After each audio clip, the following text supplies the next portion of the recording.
Hello everyone, and welcome to the CODE ViE podcast. I'm your host, Sylvie Riendeau. Today we will talk about a subject that is still highly stigmatized, but yet closely linked to our everyday life. We will be talking about addiction. Nowadays, we hear that people are addicted to their phone, to coffee, or even to exercising. But in general, the word addiction is mostly used to describe the toxic relationships some people have with drugs or even alcohol. The image most of us have of an addict is the one of an intravenous drug user, for example. But in reality, the spectrum is much broader and diversified. In today's episode, we will address the nature of addiction and the reasons why some people may be more at risk. We will also talk about the impact of the recent legalization of cannabis in Canada, as well as the recent developments on the opioid crisis. So to help us sort through all this today is psychiatrist Dr. Ronald Fraser, an authority in addictions and personality disorders with active clinical practices both in Quebec and Nova Scotia. Here in Montreal, he is head of inpatient detoxification services at the Addictions Unit and director of Extended Care Borderline Personality Disorder Clinic of the McGill University Health Centre at the Montreal General Hospital. Hello, Dr. Fraser. Good morning. Thank you for taking the time to be with us today. Thank you so much for the invitation. It's very generous. Before discussing the latest developments on drug use in Canada, let's talk about addiction. How do you define an addiction? So sort of in the most basic terms, addiction really refers to a loss of control. So I no longer have control over my substance. So for example, I no longer control my drinking. Now my drinking controls me. So I have this loss of control and I continue to engage in the behavior, whether it's a gambling or substance use or some other behavior, regardless of the accumulating negative consequences. Basically, I'm not able to stop. I think there's a difference in the concept of addiction and a habit. Well, yes. And by definition, addiction is negative. Okay. Because you're continuing to That's when you do go it, into it. even Okay. if, regardless of the consequences. Okay. That's when you say it's an addiction because it has a negative impact. Right. On So it. even something like weight loss, right? Healthy, positive thing to a point. And then it becomes anorexia, right? And then that's problematic. So by definition, addiction is something that has negative consequences for you and is not a positive thing. Addiction is a problem in North America, but it is more prevalent here than in other parts of the world. So there's some truth to that, and there's some fiction to that. So, addiction is problematic everywhere. It's more open in some societies than others. The prevalence of the problem and the nature of the problem may be different in different cultures, different communities. So, for example, gambling is culturally much more acceptable and much more problematic in Asian countries, although it's becoming increasingly problematic here. There are certain cultural factors that are protective, so you're less likely, obviously, to develop alcoholism if you grow up in Saudi Arabia than if you grow up in, Dublin, Ireland, Yeah, that's for sure. or Canada, for that matter. So there's a lot of factors that go into it. Even when we look at things like Canadian culture around drinking compared to, say, French culture around drinking in Europe, there's still alcoholism in both countries, but it may look quite different. Mm-hmm. And what about when we talk about the phone, the smartphone addiction? We can see it from pretty much everywhere. Everybody who gets a smartphone in their hands, whether it's in Canada, China, or even Africa. Yeah, and it's a great example because it helps people sort of understand the concept of addiction. And your point about stigmatization is dead on. Because people think, well, why don't they just stop? Like, just don't drink, right? And it sounds, very simple, and it's simply not easy. So the cell phone example is a good one because when we talk about things like cravings, Cell phones are great examples because, you have your cell phone, and if you set it aside, or heaven forbid you forget it at home, right? you you know if you haven't checked it, you start to feel this uneasiness, right? And that uneasiness builds, right? And it's kind of silly because it's a phone, right? And certainly, when I started out in practice, we did not have cell phones, right? And everything worked quite well, like it was fine. Yeah. But now, if you haven't checked it, that uneasiness, that tension, it builds and it builds and it builds until we check our phone. And then it goes down. And that's exactly what people with addiction experience, but it may be to smoke a cigarette, to smoke cannabis, to have a drink, to play a VLT. And it's the exact same idea. And so the cell phone is something everybody can relate to. Not everybody can relate to doing IV fentanyl. No, exactly.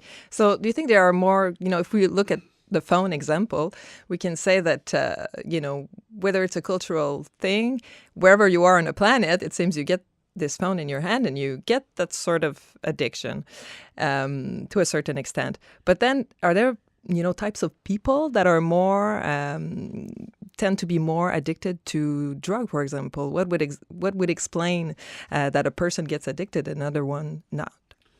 Well, there's certainly risk factors, right? So, when we looked at something like Vietnam, when Vietnam ended, many American soldiers were addicted to heroin. And they were addicted to heroin because there was a lot of heroin available, but also because that was kind of a stressful place to be, right? Mm-hmm.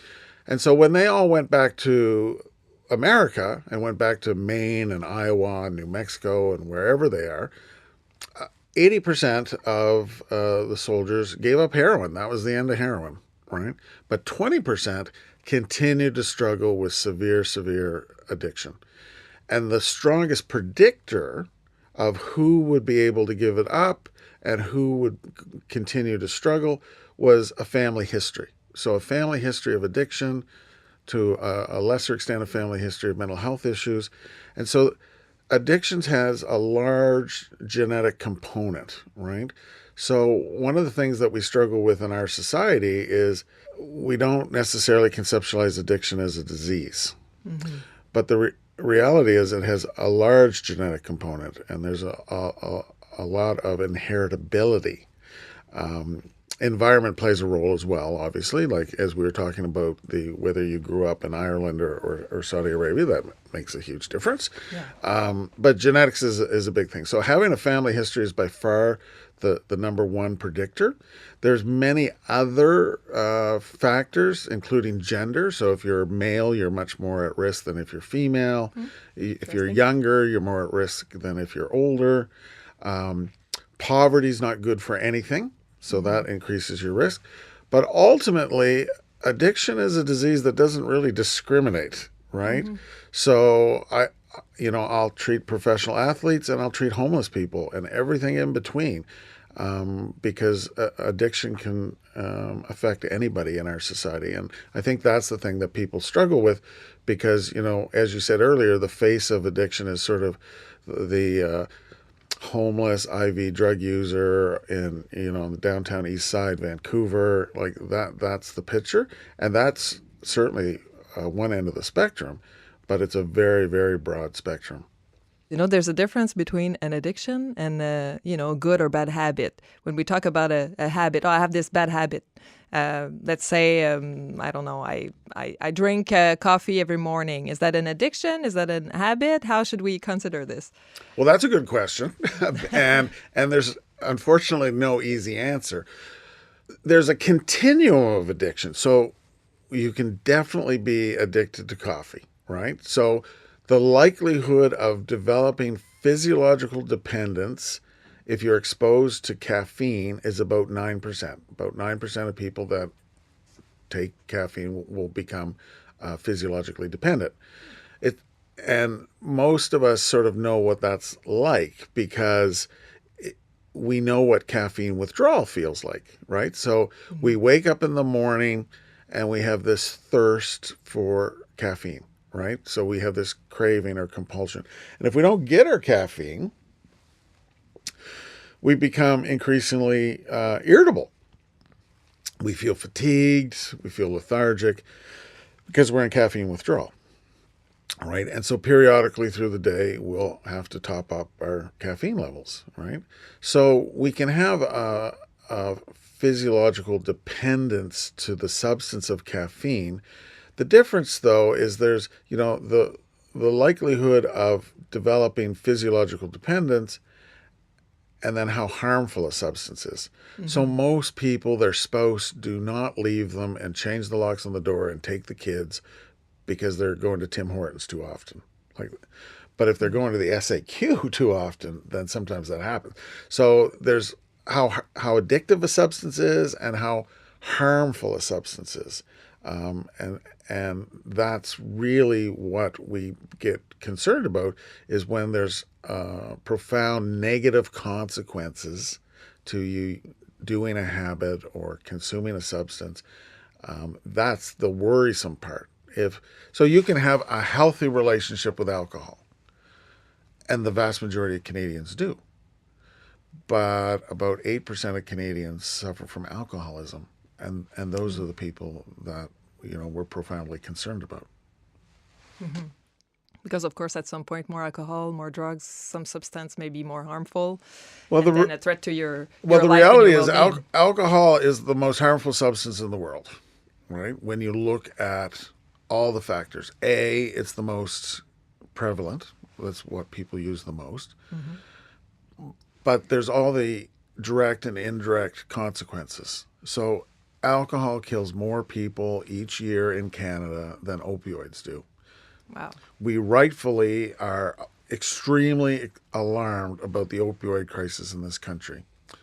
We are not at all alarmed about our relationship with alcohol, right? Mm-hmm. Because it's part of our culture, right?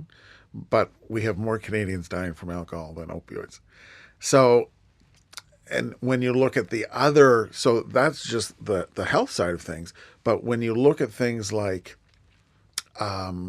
suicide, mm-hmm. about 50% of all suicides are intoxicated when they take their life, and most often it's on alcohol. Mm-hmm. When you look at domestic violence or sexual assault, alcohol is almost always involved. When you look at many homicides, they would not have occurred if the individual had been sober. Mm-hmm. So alcohol is the most harmful substance, but we're not very comfortable talking about that because it's such an integral part of our culture, but it's a conversation that we need to have. When can we consider that someone has an alcohol problem and should seek help? Among our friends or family, it's as you said, it's culturally, it's there. Yeah. So, when can are there some signs we need to see from people and what we can do about it? So that's a complicated question, although in some ways it isn't. So our threshold for alcohol problems is pretty darn high. So, I live in Nova Scotia, and basically in Nova Scotia, as long as you put food on the table, you put a roof over your family's head, and you don't hit anyone in your family, you cannot be an alcoholic, mm-hmm. right? So the bar is so high that we have all kinds of problems as a result of that, right? The reality is, if people are, using a substance like alcohol, and there are negative consequences to that, such as it's interfering with their ability to meet their responsibilities. So, I assure my wife, I'm going to go out and have a drink after work with Danny, and then I'll pick up the dogs on my way home. And I come home Sunday, right? I didn't get the dogs. I didn't come home. And in my head, I'm going to exactly do that, right? So not meeting my responsibilities. Often, I don't make it to work on Fridays because the weekend starts on Thursday. Mm-hmm. I certainly frequently don't make it on Monday, right? And then eventually I don't have a job, right? Not being able to control my drinking. So I tell myself, I'm going to go out after work, I'm going to have one drink, then I'm going to get the dogs, but I'm not able to do it, right? I can't stop. So not being able to control my drinking, wanting to be able to do that and not being able to do that, that leading to a lot of interpersonal conflict with my spouse, with my employer, with different people. The idea of craving, So when I don't drink or try to not drink, so right now it's dry January, I decide that I'm going to do dry January and I'm going to not drink for the month of January. And I only make it to January 9th. That's reason to give me pause to think about my relationship with alcohol. Why was I not even able to go 10 days of the 30? And then the idea that, if I don't drink, do I develop withdrawal symptoms, right? And that tells me that my body, has developed physiological dependence on this. Or if I, need to drink more to get the same effect because I'm becoming tolerant. If I've given up other things that I might have been very interested in. So I'm not going to the pool to swim, or I'm not going to the gym to work out, or I'm not interested in socializing with friends. My main leisure activity is the bottle, right? So all of these things put together, you don't have to have all of those features, but those are the things that are red flags. And unfortunately, it's usually our loved ones that are concerned long before we're concerned. And they often have the conversation with us, and we dismiss that. We say, no, you're overreacting. It's not that bad. And so it's, I treat a lot of physicians with addiction issues because just like everybody else, they're at risk. And the average physician who suffers from alcoholism struggles with it for about 14 years before seeking help? Before presenting for treatment, right? That's a long time. Right? Yeah, it's a long time. Although you have to also realize, and most people don't, that 90% of people with addiction never receive treatment, right? So that's really, I can't imagine any other disease where it's acceptable to us as a society that 90% of the sufferers don't receive treatment. If we decided that, okay, dollars are very scarce in the healthcare system, we're only going to provide treatment to 10% of people with cancer. Like, this would not be acceptable, right? It would be on the front page of all the newspapers, right? Course, yeah. But with addiction, because of the stigmatization, we're kind of okay with that. Nobody's too alarmed about that. And some people, I guess, can still stay somewhat functional with the addiction. So that's the thing, right? So you can sort of putter along and have a lot of negative consequences, but still kind of keep your head above water until you can't. Exactly. But even then, it's still taking its toll, right? So you can have hazardous drinking without being an alcoholic, right? Because it's a toxic substance. So, I may have 4 drinks a day every day, never more, never less, meet all my responsibilities. My wife has 3 drinks every day, so there's no conflict between us whatsoever. But the reality is that that's harmful drinking, and there's going to be consequences physiologically in terms of my risk for cancer, my risk for liver disease, hypertension, all these pancreatic illnesses.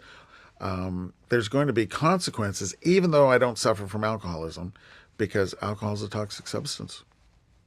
Yeah, exactly. So the harmfulness might be and so we later, have not yes, in the present, but will be after a few years. And exactly. Yeah. And it's the same with tobacco. That's why tobacco is so difficult to quit, is because the vast majority of the consequences are very far down the road. And so we know what the consequences are, but we also know it's not today and it's not tomorrow.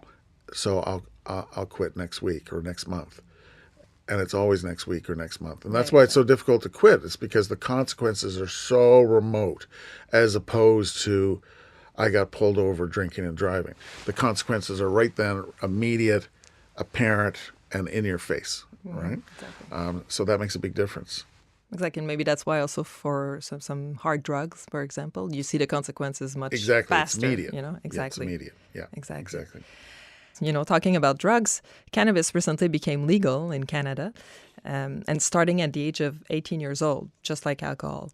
But in Quebec, the Quebec government announced its intention to change. They would like to raise the bar to 21. Yep. And, some specialists mentioned raising it to 25 might even be, more appropriate.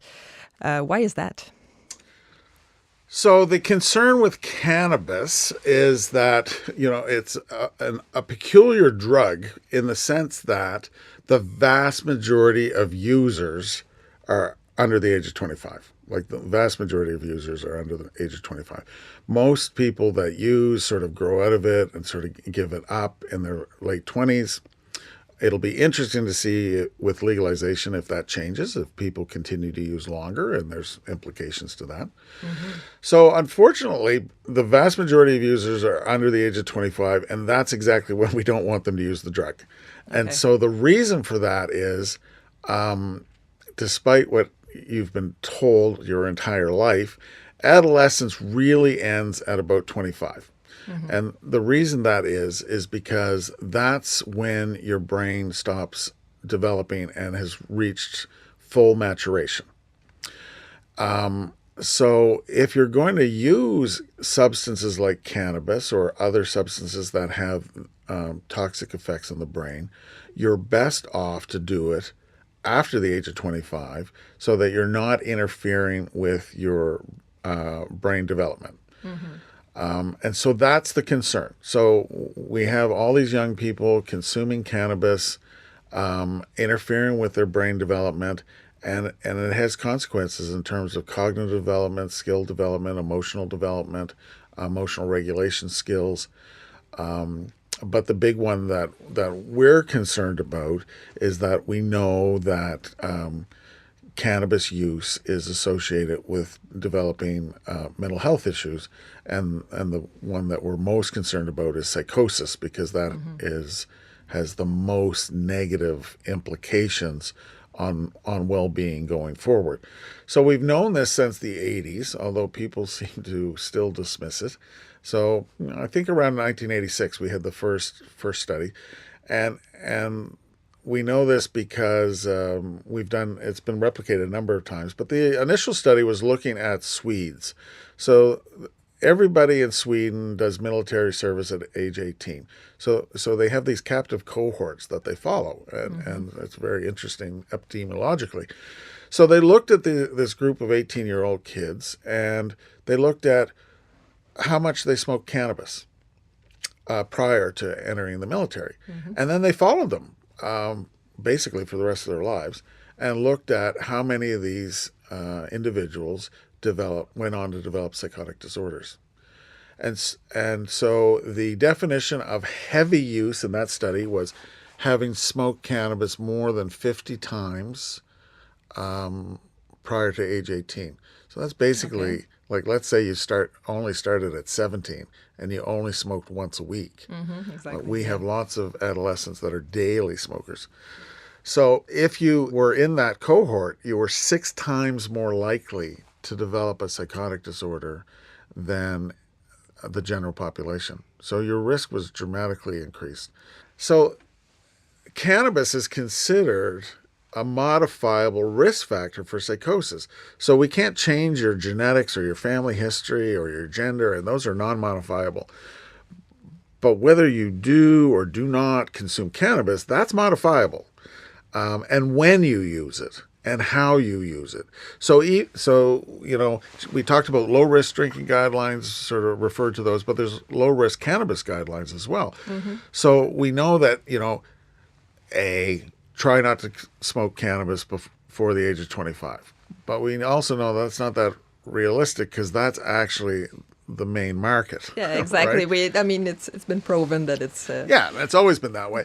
And there. I can assure you this is the market that the cannabis companies are targeting. So, when we're looking at things like edibles and cannabis-infused gummy bears, like I don't know about you, but, I'm, older.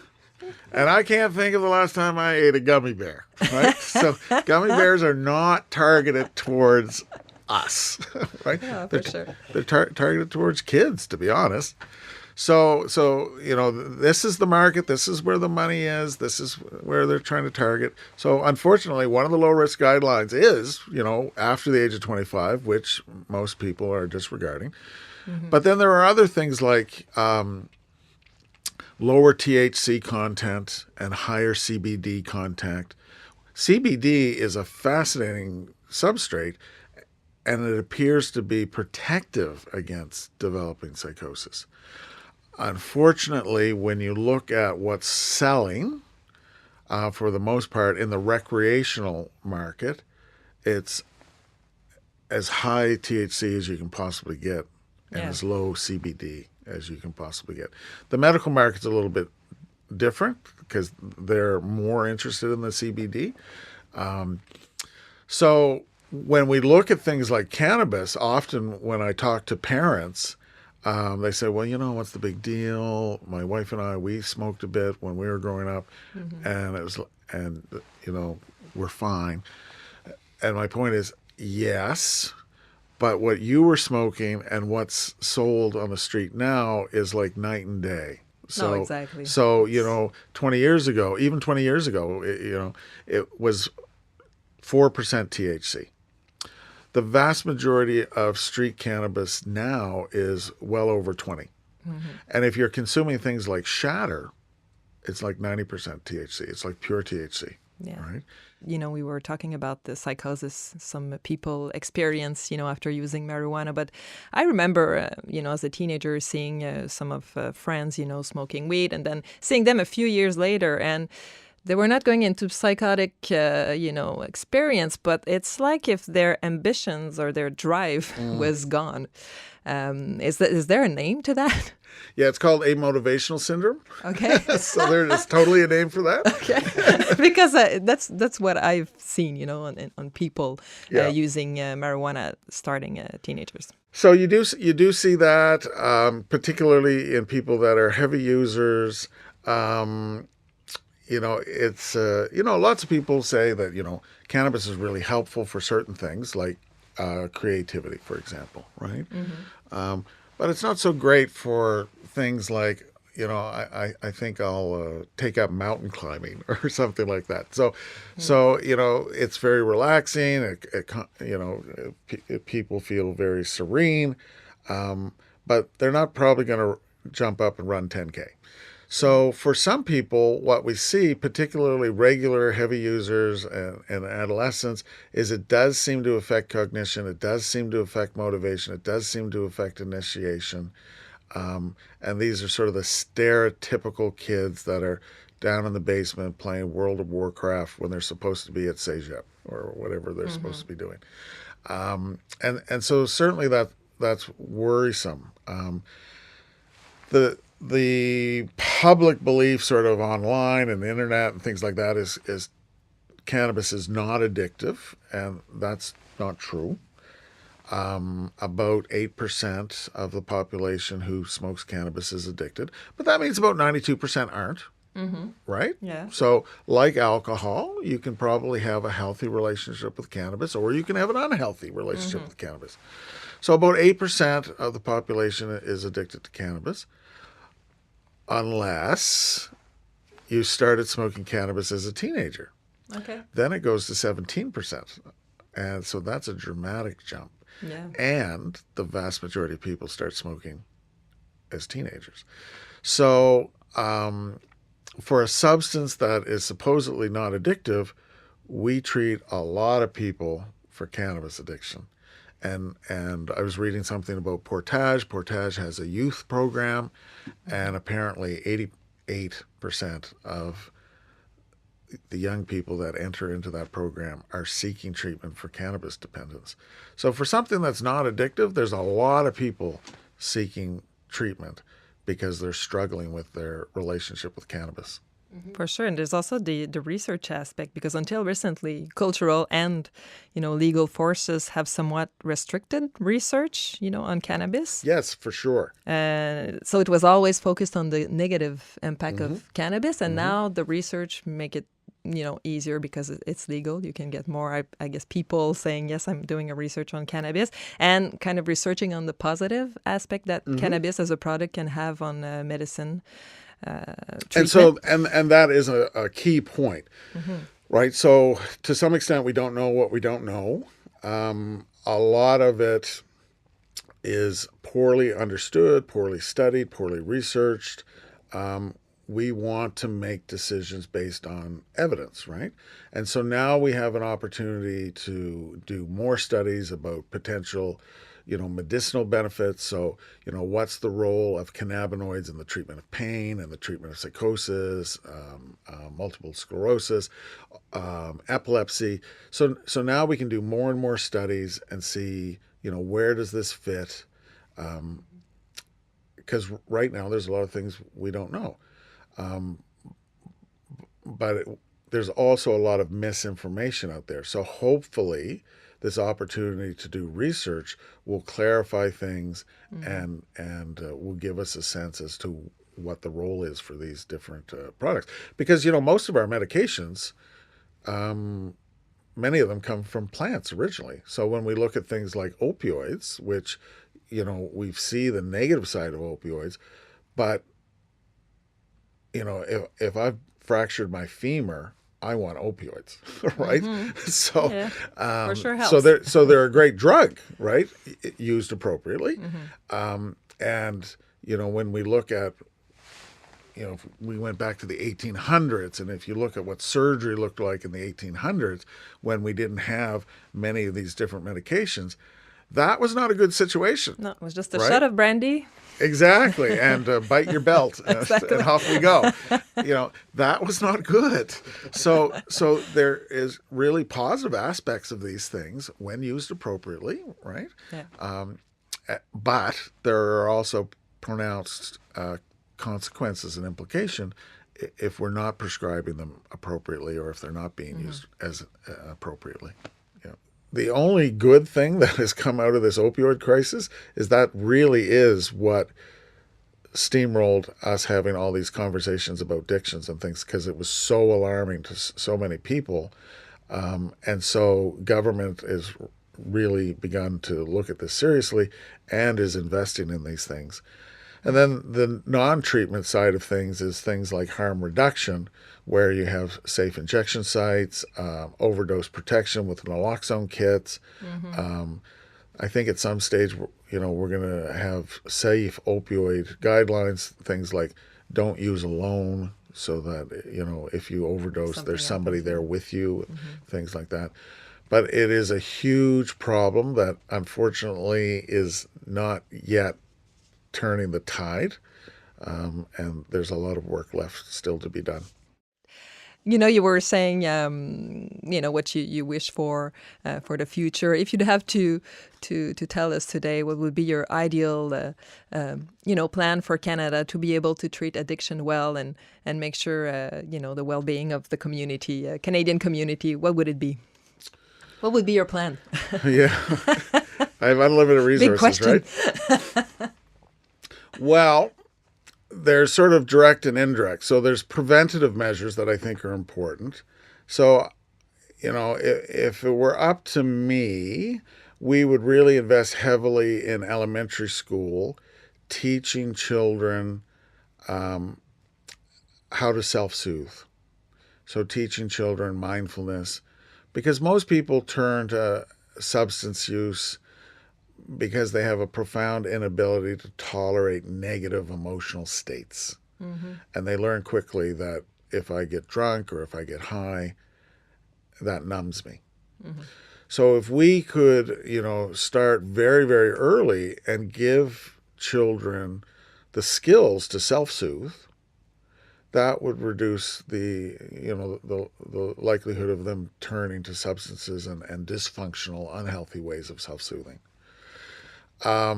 There's a lot of social determinants of addiction. So poverty, you're giving me a free rein, so I'm going to eliminate poverty. So I'm going to make Here's sure the magic wand. Yeah, and I'm going to make sure everyone's educated, right? Iceland. You probably didn't think we were going to talk about Iceland, but Iceland had a huge problem with teen drinking.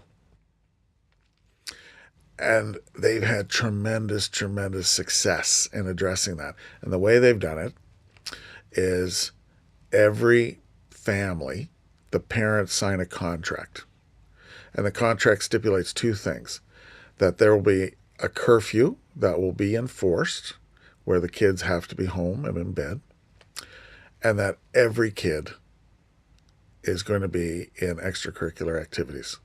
So instead of standing around the corners in the winter in Iceland and passing around a bottle, they're playing indoor soccer, or they're swimming, or they're doing gymnastics, or they're doing chess. And it's been tremendously, tremendously successful. It costs a lot of money. It costs a lot of money to have every kid playing indoor soccer and swimming and things like that. Yeah. But it's real. So we actually know what works. We just don't always have the will to do it. Right? So those are sort of the preventative things that I would magically do. Start at a young age. But once the problem develops and people have a bona fide addiction, the problem in North America is that many of the treatments that are available to people are not evidence-based, right? So my wish would be to have tremendous training to allow people to be able to deliver evidence-based treatments for addictions. Things like motivational interviewing, which we know is effective, cognitive behavioral therapy, which we know that is effective, structured relapse prevention. So, we really, really need to invest in evidence-based treatments. And we have a lot of them, right? We just have to invest in them. And that means training people to be able to deliver them. So that's just the psychosocial treatments, but also to really improve access to pharmacological treatments. So we talked about methadone and Suboxone, but also things like, anti-craving medications for alcoholism.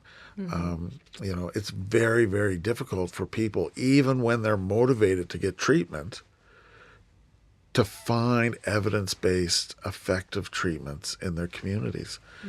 A lot of what we do is not effective, and it's not based on what we know. It's based on what we did 30 years ago, right? That being said, what we did 30 years ago, some of those things are still super effective. So things like AA and NA and GA and SA and all the 12-step, super effective.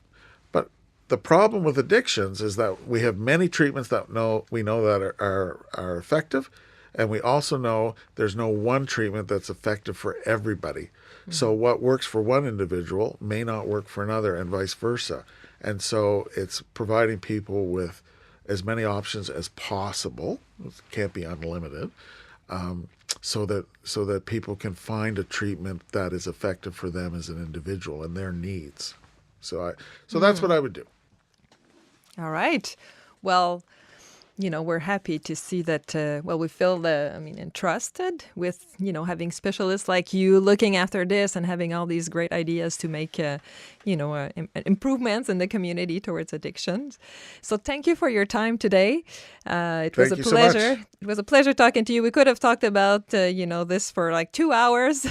I guess we'll have to welcome you again for another episode. Thank you so much. Always happy to come back. Thank you so much.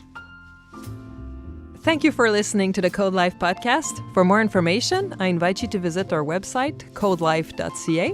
And don't forget to subscribe to our channel on iTunes, Spotify, or Buzzsprout to stay updated on new episodes to come. Until next time.